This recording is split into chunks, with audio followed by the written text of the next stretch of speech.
You want to start streaming on Twitch, but every time you open up regular OBS Studio, it looks like the control panel for the Millennium Falcon, and you just want to play video games. We're fixing that right now. Today, I'm giving you the absolute easy button. I'm going to show you exactly how to set up Streamlabs Desktop step by step so you can hit the go live button without a computer science degree. We're setting up overlays, separating your audio, alerts, and dialing in the perfect settings so you stop looking like a 2012 Minecraft Let's Play. So let's get to work. First, go to streamlabs.com and you're going to click on Streamlabs Desktop to download it for your system, then run the installation and connect your Twitch account and authorize it so we'll be able to stream through Streamlabs. Once you've connected your Twitch account, it should look something like this, and if not, don't freak out, it's all pretty much the same. This is your dashboard. This top portion up here is what your viewers are going to see. Right now, that's nothing, it's blank. Below this is your mini feed if you see it. You'll see all of your activity like anytime you get a new follower. Bottom left are your scenes, so these are going to be the different rooms in your house. We'll have a just chatting room, a gameplay room, and a starting soon room. The sources in the bottom middle, this is going to be the furniture like your gameplay and your webcam. And the mixer in the bottom right, this is going to be all your audio, which we'll fix later. But let's start with your just chatting room first. In the bottom left, we're going to right click on new scene and we're going to rename this to just chatting. So type it in and then hit done. Now we're going to move next door to where it says sources and we're going to click the little plus button and we're going to add a video capture source. So right here at the top, we're going to click that and then click on add source. We're going to rename this to webcam and then hit add source. You're going to choose whatever webcam you want from the list, and if you don't want to use one, you can simply skip this step. Since I'm using the good webcams for this YouTube video, I'm going to use my integrated crappy laptop one, so you'll just have to bear with me. Once you've chosen your webcam, you can hit close, and if your webcam is currently not full screen, all you have to do is either drag the corners or right click it and then hit transform and then fit to screen. Next, for our just chatting scene, we can actually go and add a new source by clicking the plus button, and we're going to click on the chat box option. So then we're going to hit add source, then we're going to hit add source again, and you can customize all of these different settings to your little heart's desire, but to keep it simple, I'm just going to hit close, and now we have this empty box on our screen here, so I'm just going to put it in the top left, and anytime someone talks in your Twitch chat, it'll pop up on your screen here. And since we connected our Twitch account, you'll actually see this little arrow on the side of your Streamlabs right here, so I'm going to click on that, and now we have our Twitch chat inside Streamlabs, and you can actually click this little thing next to it, which is hidden behind my webcam, to make it larger if you would like, so you can drag it left and right. Now just send whatever message you want in chat by just typing in test in the chat, and that looks a lot better. The last thing we need for a just chatting scene is an alert box. So we're just going to hit new source, click this button, and this is what really makes Streamlabs better than OBS for beginners, because they have a native alert box source right here, as well as that chat box source. You don't have to go digging around in the internet for OBS plugins. So we'll click on alert box and then add source. Then we're going to hit add source one more time. I'm just going to leave everything on the default settings to keep it easy, but once again, you can customize them by just clicking on these and editing them. But for right now, let's keep it easy. Just hit close, and we're going to keep our alert box, let's just say right in the middle. And if you wanted to test it, you have your little test widgets button at the very bottom of Streamlabs, so click on that. And we can do follow, so we'll click on follow, and you'll see we get the little alert sound, and we get this graphic. So this is perfect just for a beginner. But now that we have our alert box, our chat box, and our webcam, this is a perfect just chatting scene for a beginner. Now we need a place for our video games. So we're actually going to go to scenes and add a new room to our house by clicking the plus button, and we're going to call this one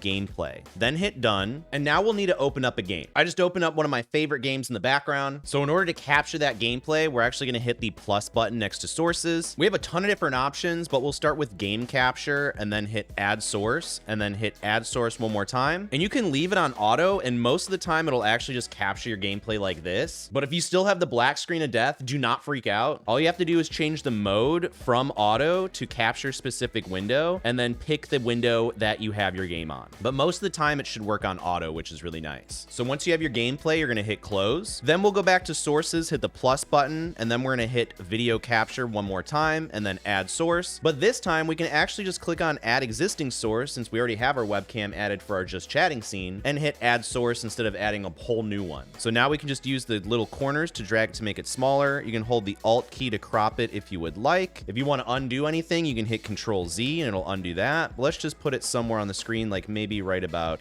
here. And then we can add our chat if we would like as well. Hit the plus button next to sources, hit chat box, hit add source, click on existing source right here, and then add source. And we can put that, let's say maybe top left again. But make sure that your game capture is below all of your other sources here. Otherwise, if you drag it above it, it's going to cover everything else because it's kind of stacked like a Krabby Patty. So make sure that your game capture is always at the bottom. And if you can't see anything on your screen, double check to make sure that it is on top. Otherwise, it might be covered by something. So while this looks okay, today we kind of want to spice it up a bit with some graphics. And you could do this for free by going into Canva and spending a couple hours there designing everything. But if you're lazy like me, you can just grab my streamer starter pack linked in the description below. It's got webcam overlays for your webcam, game overlay, panels to put underneath your Twitch channel. It's got a starting soon screen, offline screen, BRB screen, and it's got a banner for your Twitch and Kick accounts. And all you got to do is literally just drag it into Streamlabs and you're done. So whether you use Canva or grab my starter pack, all you have to do is go to sources. And if you have an animated overlay, you'll use a media file. But if you have a static one, like the starter pack, you'll scroll down to image source. We'll click add source. We can call this webcam overlay, then hit add source. Then we're gonna hit the browse button. I'm gonna pick this one, just double click on it, then hit done. Make sure it's on top, at the very top, otherwise it's not going to fit around your webcam. So make sure that we just drag it right about here and just match it up. If you wanted to add a starting soon screen, we'll just hit a new scene button right under scenes, call it starting soon, then hit done. Then you'll go into your sources button. If you have an animated, it'll be media. If you have static, it'll be image, hit add source. We're gonna add new source instead with this little toggle. We'll call it starting soon screen, then hit add source. Browse for that starting soon screen. It'll be in the screens folder. If you got the pack, it'll be starting soon, then hit done. And it's that easy. So now visually, your stream looks amazing. We got starting soon, we got gameplay, we got just chatting. Everything looks professional. But now we have to tackle the #1 reason why beginner streamers fail. It's the audio. To fix our audio, we're gonna hit the gear icon in the bottom left corner. So go to our settings right there, and then we're gonna click on the audio tab. Now you're gonna see desktop audio device 1, and this is where you're gonna select whatever speakers that you're using for your computer. In my case, I'm using an audio interface, so I'm gonna click on that. And then for your mic auxiliary device 1, you're gonna change it to whatever microphone you're using. I'm using the Rode PodMic USB, and then you're simply gonna hit close. So in your audio mixer, you should have your desktop audio, which in my case is this, and then you have your microphone below it. Having it set up this way is super easy, but it will capture everything that comes out of your computer. So if you're trying to do stuff secretly on the side, or if you have annoying friends in Discord that you don't want captured, you got to separate your audio. So if you want to separate your audio, you're going to have to mute this desktop source so we have no audio besides our microphone coming through. And this allows us to manually add each audio source to each of our scenes. Now, if you wanted to get your game audio this way, you would have to do an add source, and then you're going to go scroll down to where you see application audio. So we'll click on that, and we're going to hit add source, and we're going to call this one